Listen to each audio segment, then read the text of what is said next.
Yep. All right. Well, I rigged up a tripod. We'll see how this works. I've got it boosted up on a couple of things to take a look at this shelf. That also means you're probably going to get an unfortunate amount of me in this little video. Um, this shelf is where the Call of Cthulhu stuff rests. I have here Children of Fear. I have it on top because it's actually the book that I'm currently reading. I have been reading it for what seems like forever, but I have not been focusing on it. I've had a lot of other side projects. And it's actually quite dense.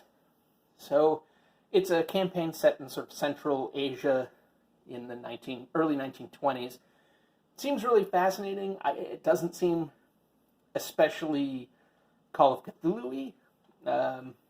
Leans a little more toward early 20th century kind of pulp, but like that kind of exploration and mystical adventure. Then, anyway, it's cool. It's got a lot of material that I think it will be very handy.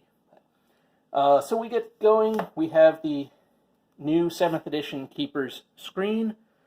I don't know if you can even see that from where you are. There we go. And then the 7th edition Keeper's book and Investigator's book. I think I'll jump around on this side where I'll be casting less shadow. Add a little bit more light. So then we get to Pulp Cthulhu. I have a feeling if I run Masks of Nyarlathotep, I will be using Pulp Cthulhu to do it. A whole bunch of other supplements and source books in here. Oh, I was looking for that. 7th edition Quick Start rules. Some older stuff. This is, I think, a lot of 5th edition, I believe. You know, the thing with Call of Cthulhu is even with all the changes that were done for 7th edition, it's still basically the same game. It's very easy to update things from one to another. Let's see, going through. There's some interesting ones. I have the Golden Dawn from Pagan Publishing. Which I think was much better to actually use the Golden Dawn versus the Silver Twilight from Shadows of Yog-Sothoth. I hope if they redo Shadows of Yog-Sothoth, they just get rid of the Silver Twilight. It just doesn't work. It's clearly the Golden Dawn with the serial numbers filed off, and I think honestly it makes for a little more confusion than anything else. But whatever, that's just me. Cthulhu by Gaslight, Cthulhu Dark Ages, Cthulhu Invictus, so that's the Roman era. Strange Aeons, No Man's Land, so World War I. Harlem Unbound, I really need to read this. Cairo Guidebook, Secrets of Kenya. This one looks pretty cool. Sorrow in Savo, about the lions in the late 1800s in Africa. And actually, because I was trying to find a copy of it, I have my copy of the book, The Man-Eaters of Savo, written by one of the people involved. I'm sure it's real accurate. All right, where else do we have here? Secrets of Morocco. Oh, I ended up getting that as part of that really good sale from Chaosium. This one, part of the Sassoon Files, the brother of Jesus. I'd like to pick up the Sassoon Files at some point. It's kind of pricey, so I haven't done it yet, but I think it'll be worth it, especially if I end up wanting to run stuff involving China at some point. I feel like it's almost necessary. New Orleans, London, Horror's Heart, which if I remember right is, it's Montreal, set in Montreal, King of Chicago, Shadows of Yog-Sothoth, which I have a lot of thoughts about. Day of the Beast, which I have not read yet, Tatters of the King, Ripples from Carcosa, Deadlight. I've heard very positive things about this, so I've recently acquired it because I'm looking for starter scenarios. I'd very much like to start getting some in-person gaming going on and maybe recruiting some new players. A couple of solo games, so Alone Against the Dark. I think this is something photocopied from an old White Dwarf magazine from back when they were a good magazine before they just became a Games Workshop mouthpiece. Alone Halloween from Pagan Publishing.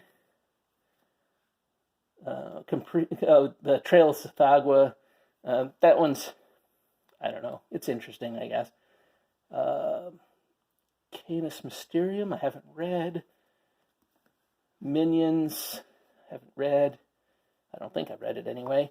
In the Shadows. I think these are mostly adventures. Mortal Coils, again from Pagan Publishing. They make some really interesting stuff. Realm of the Shadows, also from them. Blood Brothers, I don't know. It was kind of a joke. I only have the second one, but it's like, classic horror movies sort of redone as Call of Cthulhu scenarios. I have in here the books from Spawn of Azathoth. Just the books. I don't have the box. I don't know why. It was part of an acquired collection that I got that was missing some of the stuff. Does Love Forgive, which is a couple of one-on-one scenarios. Something I would love to see Chaosium focus more on. Give us more one-on-one scenarios. There's one in it's up top, the basic box, the new box set. And then there's these, but I would love to see more one game master, one player. I feel like it captures the vibe of the mythos stories so much better. Scratch. I also think it'd be a great way, if you have a good variety of them, for a keeper to run a scenario to introduce a player. So each player has their own sort of individual thing before they end up getting into a group. I don't know. I think it would be cool. Dreamlands. I love the Dreamlands. It's much more fantastical than your usual Call of Cthulhu game, and I have used elements of Dreamlands in my games before, but at some point I'd very much like to run a straight Dreamlands game. The more trippy fantasy aspect of it, Dreaming Stone for the Dreamlands, as well as the Sense of the Sleight of Hand Man, also for the Dreamlands. It's not from Pagan Publishing, but it's Dennis Detweller, who I used to do a lot for Pagan Publishing. Cold Fire Within, which I ran. I have a video about my thoughts after that. I liked it. It was cool. It has some challenges for a keeper, but I think is definitely worth it. Fall of Delta Green. I always really liked Delta Green. I thought it was a very cool take on the 20th century through the lens of the mythos.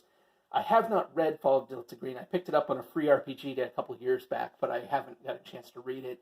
I have still somewhere here the original Delta Green books, but I'm actually selling them off because apparently they fetch still some collector prices, so okay. And I'm going to, I think of it as upgrade to hardcovers, print-on-demand hardcovers of the originals.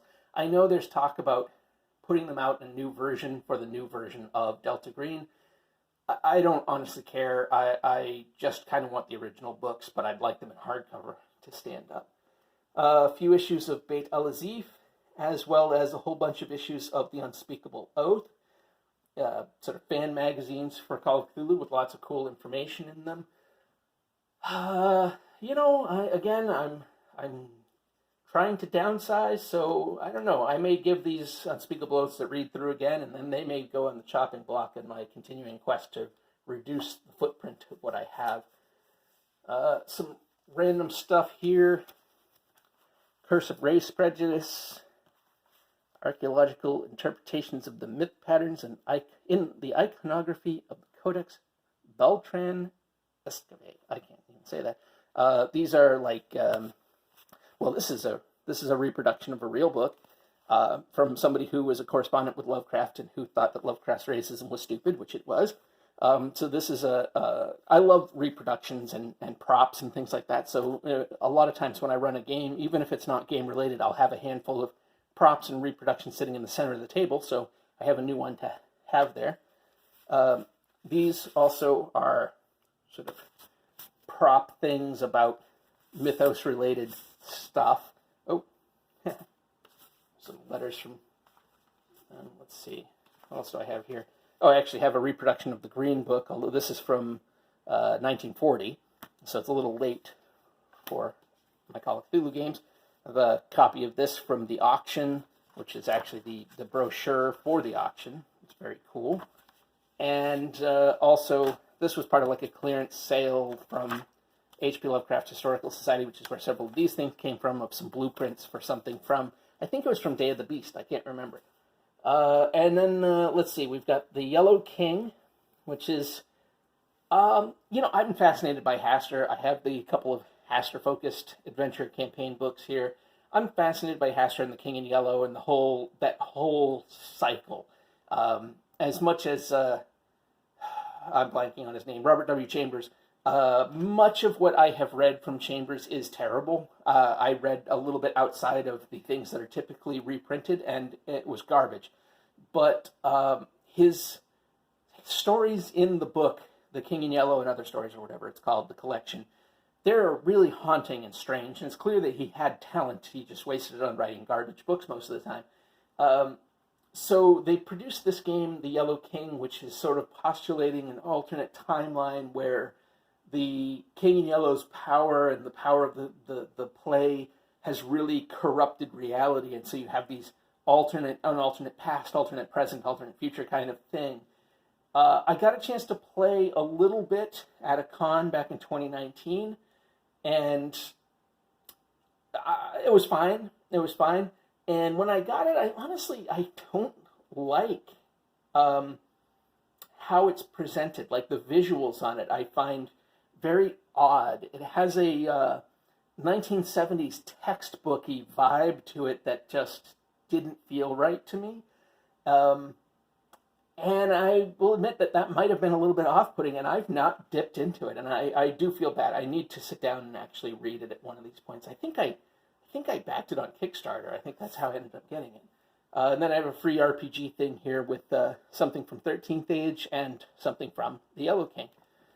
So that is this shelf. Hopefully everything was visible because I couldn't actually see the screen while I was doing that. And, we'll be back next time with the next shelf. Take care.